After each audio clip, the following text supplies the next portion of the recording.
欢迎收听这次的深入探讨。今天我们来聊一个，可能很多人都有共鸣的话题啊，就是学一门新语言的时候，一开始那个劲头，怎么才能一直保持下去呢？是啊，这个感觉太普遍了，很多人都是雄心勃勃的开始，但学着学着可能就觉得，哎呀，没当初那么有意思了，动力好像慢慢就没了。没错，就好像气球漏气一样。对，那我们今天参考的这份资料呢，它就挺深入的分析了这个问题，还总结了5个保持语言学习动力的，可以说是关键策略吧。哦，5个策略？是的，而且这些方法不只是说说而已，它们背后啊其实是有心理学和行为科学依据的，挺实在，也挺强调怎么去实际操作。听起来就很靠谱。那太好了，我们这次就是要一起好好看看这些信息，希望能帮大家找到那个点，就是怎么克服学习路上的坎儿，把那个学习的火花一直点燃。希望能给大家带来一些启发，让你觉得哦，原来可以这样，然后更有信心的继续学下去，享受这个过程。好，那我们先来看第一个关键策略，要设定那种清晰、能做到，而且关键是对你自己来说有意义的目标。资料里就特别说了，那种很笼统的，比如说我想说流利的西班牙语这种。对，这种目标听着带着劲儿，但往往没啥用，因为太模糊了，不知道从哪儿下手，也不知道做没做到。是这个道理。那具体怎么做呢？这里就推荐了一个很有名的原则，叫 SMART 原则。可能有些朋友听说过 SMART 5个字母。 SMART 展开说说。S 就是 specific 具体的， M 是 measurable 可衡量的， A 是 achievable 能实现的， R 是 relevant 跟你相关的，最后 T 是 time bound 有时间限制的。哦，具体的、可衡量的、能实现的、相关的、有时间限制的。对，比如说别说我要说流利西班牙语，而是定一个像3个月后我能跟西班牙语母语的人聊上10分钟关于日常兴趣爱好的话题。你看，这就具体多了，也能衡量，感觉努力也能达到，对吧？这个 SMART 原则确实让目标一下子就落地了，感觉有方向了。但光有目标就行了吗？好像还差点什么。没错儿，这只是第一步。更重要也是更深层的一点，就是要把这些目标和你自己心里那个为什么要学这个语言给联系起来。和为什么联系起来？对，你想想，你学日语是为了看懂动漫，还是学法语为了去法国旅行能跟人聊聊天儿，或者学英语是为了工作需要提升竞争力？这个最初的动力源头很重要。这个我知道，有的是自己想学，有的是没办法，为了考试什么的。对，心理学上，特别是那个自我决定理论就发现啊，如果是发自内心的兴趣、喜欢，或者觉得这件事本身有价值，这种叫内在动力，它的力量啊，比那种为了考试、为了给别人看这种外在动力要强大得多，也持久得多。我明白了，所以找到那个真正打动自己的理由，把它跟 SMART 目标结合起来，这个目标才算真正活了，是吗？就是这个意思，它就不再是个冷冰冰的任务了，而是你心里的一个追求。那还有什么建议吗？关于目标这块儿？还有一点，就是把大目标拆小。比如刚才那个3个月的目标，可以再拆成每周的小目标。比如这周我要学会怎么用西班牙语点餐，掌握15个词儿、3个句型。分解任务。对，然后每完成一个小目标，一定要给自己点儿奖励，哪怕是心里给自己点个赞，或者允许自己看一集喜欢的剧。这种持续的小成功、小反馈，能让你一直感觉在进步。这个感觉对维持动力特别重要。好，这个设定有意义、能实现还能拆解的目标，听起来确实是第一步的关键。但定了目标，学习路上肯定不会一帆风顺啊，遇到困难怎么办？这就涉及到心态了。所以第2个策略就是要拥抱成长型思维，这个概念也挺有意思的。成长型思维听起来好像是说人是可以成长的。没错，这是心理学家卡罗尔·德魏克提出的核心观点，就是人的能力包括学语言的能力，不是生下来就定死的，它是可以通过努力、学习、用对方法来不断提高的。这跟我们平时说的勤能补拙有点像。有点那个意思。你想，学语言说错话、记不住单词儿、搞混语法，太正常了，对吗？是啊，简直是家常便饭。如果你是固定型思维，一犯错可能就想，哎，完了，我果然没天赋，学不会，然后就容易灰心，甚至想放弃。很多人可能都会这样自我怀疑。那成长型思维是怎么看待错误的呢？有成长型思维的人呢，他会觉得犯错没关系啊，这是学习的一部分嘛，甚至是好事儿。好事儿。对，比如你德语动词变位又搞错了，这正好说明你这个地方还不熟悉，需要加强，那就去查查资料，多练几遍，下次争取弄对。错误成了你进步的信号和机会，而不是你能力的判决书。这个角度很不一样，把错误看成是学习的线索了。是的，而且这不光是心态问题，它是有科学依据的。我们大脑有所谓的神经可塑性，就是说大脑的结构和功能是可以通过学习和经验改变的。你不断练习，不断纠正错误，大脑里相应的神经连接就会变强。哇，所以每一次我们纠正错误，其实都是在锻炼我们的大脑，让它更擅长这门语言。可以这么理解。所以资料建议要有意识地调整对错误的态度，别说我真笨，而是告诉自己，这里错了，下次注意，我又学到一点。用这种积极的对话代替自我批评。积极的自我对话。另外，多看看那些学得好的人是怎么学的，特别是听听他们分享自己也曾经犯过错、遇到过困难的故事。现在网上有很多这样的社群、论坛、视频，看到别人也是这么过来的，会给你不少信心。对，知道自己不是一个人在战斗，感觉会好很多。调整好心态，相信自己能进步。那接下来呢？学习方法和环境也很重要吧？没错，这就到了第3个策略，创造一个既有沉浸感，又让你觉得愉快的学习环境。一说沉浸式，好多人第一反应就是是不是得花好多钱出国才行？是啊，感觉门槛很高。但资料里说，真不是这样，你完全可以在自己家里，在日常生活中给自己打造一个微型的沉浸环境。关键是想办法把这门语言很自然地塞进你的生活里。怎么塞呢？比如说你喜欢做饭，那做饭的时候就放意大利语的歌，或者听意大利美食播客。你爱看韩剧，那就试试找带韩语字幕的版本来看，甚至把你手机系统语言常用的 App 界面都换成你要学的语言。这个办法好，就是让它无处不在，但又不是那种很刻意的学习任务。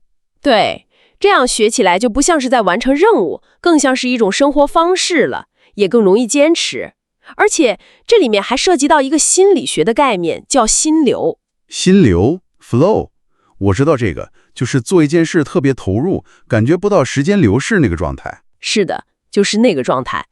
心理学家米哈里·契库塞米哈赖发现，当你做一件有挑战但又在你能力范围内的事儿，并且能得到及时反馈时，就特别容易进入心流。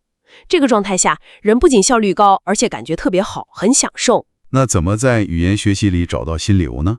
关键是找到难度合适的材料和活动。太简单了，你会觉得无聊；太难了，你又会觉得挫败。要找那种踮踮脚能够找的。这个度好像不太好把握啊。是需要尝试。比如初学者可能用一些游戏化的 App， 像 Duolingo 那种，它有闯关、有奖励，反馈很及时，就容易有乐趣。我用过，确实挺上瘾的。到了中级呢，可以试试看那种分级读物，就是专门为不同水平学习者编写的故事书，或者听一些教学类的播客，比如 Coffee Break Languages， 他们有很多语言的节目。那高级学习者呢？高级的话，挑战就更多了。可以看原版电影、新闻，听母语者的深度访谈，甚至可以去一些 online 平台，比如 italki 或 Cambly 上找老师或语伴，就某个复杂点的话题进行讨论或辩论。找到适合自己水准又能让自己投入进去的活动。对，核心就是让这个学习过程本身变得有趣、有吸引力。当你觉得学语言本身就是一件快乐的事儿，而不是苦差事，那动力自然就来了，也更容易持久。好，目标有了，心态对了，环境也尽量营造的愉快了，但还有一个大问题，就是怎么能天天坚持？很多人都是3分钟热度。你说到点子上了，这就是第4个策略要解决的问题，要建立依靠系统而不是光靠意志力的稳定习惯。资料特别提醒，单靠意志力说我今天要学1小时是非常不靠谱的。为什么不靠谱？因为意志力这东西像是电池一样，是会消耗的，而且每天都有限。你可能今天状态好能坚持，明天累了或者有别的事干扰，就很容易放弃了。靠意志力去硬撑，特别容易燃尽。那怎么办呢？不靠意志力，靠什么？靠体系，靠习惯。就是把学习这个行为设计像刷牙洗脸一样，变成你日常生活里一个自动化的流程。自动化流程听起来有点像机器人了。哈哈，不是那个意思，是说让启动学习这个动作不需要你每次都下很大决心。这里可以借鉴行为科学家 BJ Fogg 的一个模型，他说习惯养成有3个要素：提示 Q、例行程序 routine 和奖励 reward。提示、例行程序、奖励，能具体说说怎么用到学语言上吗？可以啊，比如你可以设计一个提示，每天早上喝完咖啡之后，然后连接一个例行程序，拿出手机用 App 学15分钟单词，最后给自己一个及时的奖励，听一首你喜欢的该语言的歌，或者看个2分钟的小视频。哦，就是把喝咖啡这个日常动作变成启动学单词的信号，学完了再马上给自己一个小甜豆。对，把这3步串起来，然后每天雷打不动的重复，时间长了，你的大脑就会形成连结，一喝完咖啡就自然而然想去学单词了，不再需要费劲去想我要不要学什么这些问题，启动成本大大降低。这个方法听起来确实比每天早上挣扎着我要不要开始学要轻松多了。是的，它的核心在于坚持，而不是强度。有研究说，养成一个习惯平均可能需要60多天，所以每天哪怕只学10分钟、15分钟，只要能稳定的坚持下去，效果远比你偶尔心血来潮几小时要好得多，也更长久。所以细水长流比暴风骤雨更有效。可以这么说。你还可以用一些习惯追踪的 App 来帮助自己记录打卡，增加一点游戏感和成就感。利用工具。还有结合一些科学的记忆方法，比如间隔重复，用 Anki 或者 Quizlet 这样的工具来复习单词和知识点。它们能根据你的遗忘曲线来安排复习，让你学得更高效，减少挫败感，也就更容易坚持这个习惯了。对，效率高了，感觉自己进步快，自然更有动力。所以建立体系，利用工具，让学习融入日常，这确实比单纯靠意志力硬扛要聪明得多。是啊，很多人觉得学语言就是苦差事儿，得靠毅力。但这些研究告诉我们，设计一个好的系统可能更重要。好，前面4个策略，目标、心态、环境、习惯，好像更多是关注我们自己怎么做。但语言最终是用来交流的嘛？没错，所以最后的第5个策略就是要找到并连接一个能支持你的社群。社群是指一起学习的小伙伴吗？对，可以是学习的同伴，也可以是母语者或者老师。总之，不要一个人闷头学。语言的本质就是沟通和连接。那加入社群有什么具体的好处呢？好处很多。首先，情感上的支持。你知道有人跟你一样在努力，遇到困难可以互相打气，分享经验，就不那么容易感到孤单了。有人陪伴，感觉会好很多。其次，会增加一种责任感。比如你跟语伴约好了每周要聊1次天，或者参加了学习组有固定的活动，你就不好意思随便割了，对吧？这能推着你坚持下去。哈哈，确实，有人监督或者约定，就不容易犯懒了。然后，也是最重要的一点，就是能获得真实的练习机会。你学了那么多东西，总被用出来才知道行不行啊？跟真人交流是提高听说能力最有效的方式。对，光看不练假巴适。那怎么找到这样的社群呢？现在渠道挺多的，线上有很多语言交换 App， 像 Tandem、HelloTalk， 你可以在上面找到世界各地的语伴，互相学习。哦，我知道这些 app。或者你也可以看看你所在的城市有没有线下的语言角、Meetup 小组之类的活动，面对面交流感觉可能更直接。线下活动也不错。如果想得到更系统、专业的指导和反馈，也可以考虑在一些平台，比如 Preply 或者 Verbally 上找个合适的 online 外教，找老师指导。是的，总之，不管是哪种形式，关键是走出去，去跟人用这门语言互动。社会学习理论也说，榜样的力量和同伴的鼓励对学习效果影响很大。我明白了，当你开始用这门语言跟真实的人建立联系，分享想法，甚至开玩笑的时候，语言就不再是书本上冰冷的符号了。没错，它变成了活生生的连接你和世界的桥梁。你在互动中感受到的乐趣、建立的信心，看到了实实在在的进步，这些都会成为你继续学下去的非常强大的动力。可能你因为一个发音的小错误，跟语棒相视一笑，或者一起讨论文化差异，觉得很有意思。这些体验都是独自学习很难得到的。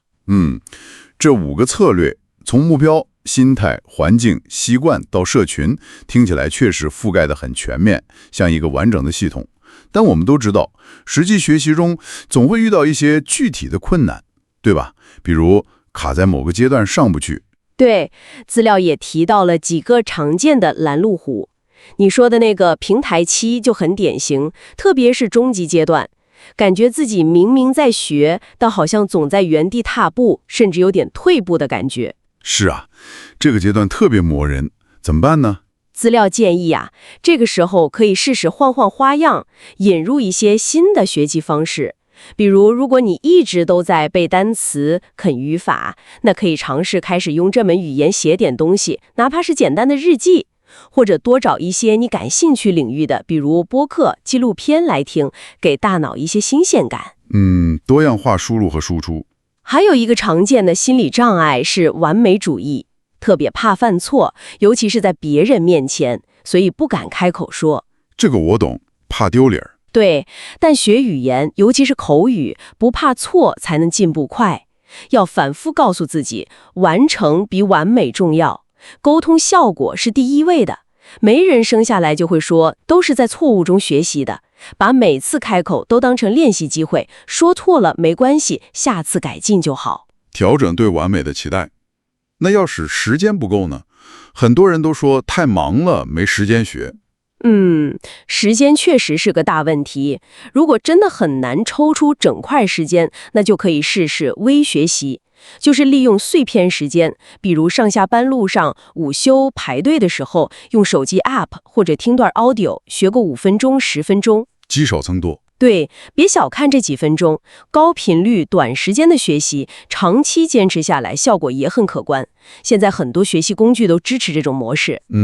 利用好碎片时间。还有一个就是容易跟别人比，看到别人学得快就焦虑。是的，这个也要注意。社交媒体上可能看到很多大神分享经验，很容易觉得自己不行。但每个人的起点、投入时间、学习方法，甚至目标都不一样，没什么可比性。专注于自己的节奏。对，专注于自己的进步，哪怕只是一点点，也要肯定自己，保持耐心，享受过程，它比什么都重要。好，那我们今天聊了这么多，总结一下，感觉想要在学语言这条路上一直有动力，好像真的不是拼谁意志力更强。更像是要用巧地儿，用聪明的策略。对，就是我们讨论的这5点，设定和内经挂钩的清晰目标，用 SMART 原则把它具体化，然后是拥抱成长型思维，不怕犯错，把错误当老师。接着是创造一个让你舒服又有点沉浸感的学习环境，让学习变得有趣。再然后是建立稳定的习惯体系，让学习自动化，而不是天天靠意志力拔河。最后也是非常重要的，走出去，连接社群，在真实的互动中找到支持和乐趣。是这样，这5个方面可以说是一个互相促进的系统，它们能帮你把语言学习从一个可能有点枯燥、需要坚持的任务，变成一段更能持续、更有收获，甚至本身就充满乐趣的旅程。听完感觉收获很大。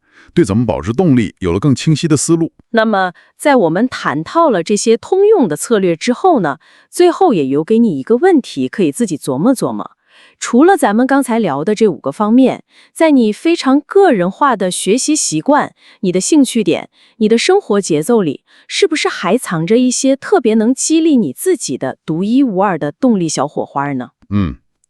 这个问题很有意思。你又该怎么把这些你自己发现的动力源，很巧妙地加到你的学习体系里，让它变得更强大，更适合你自己呢？ Thanks for joining us. If you enjoyed this episode, please subscribe, like, and share with your friends.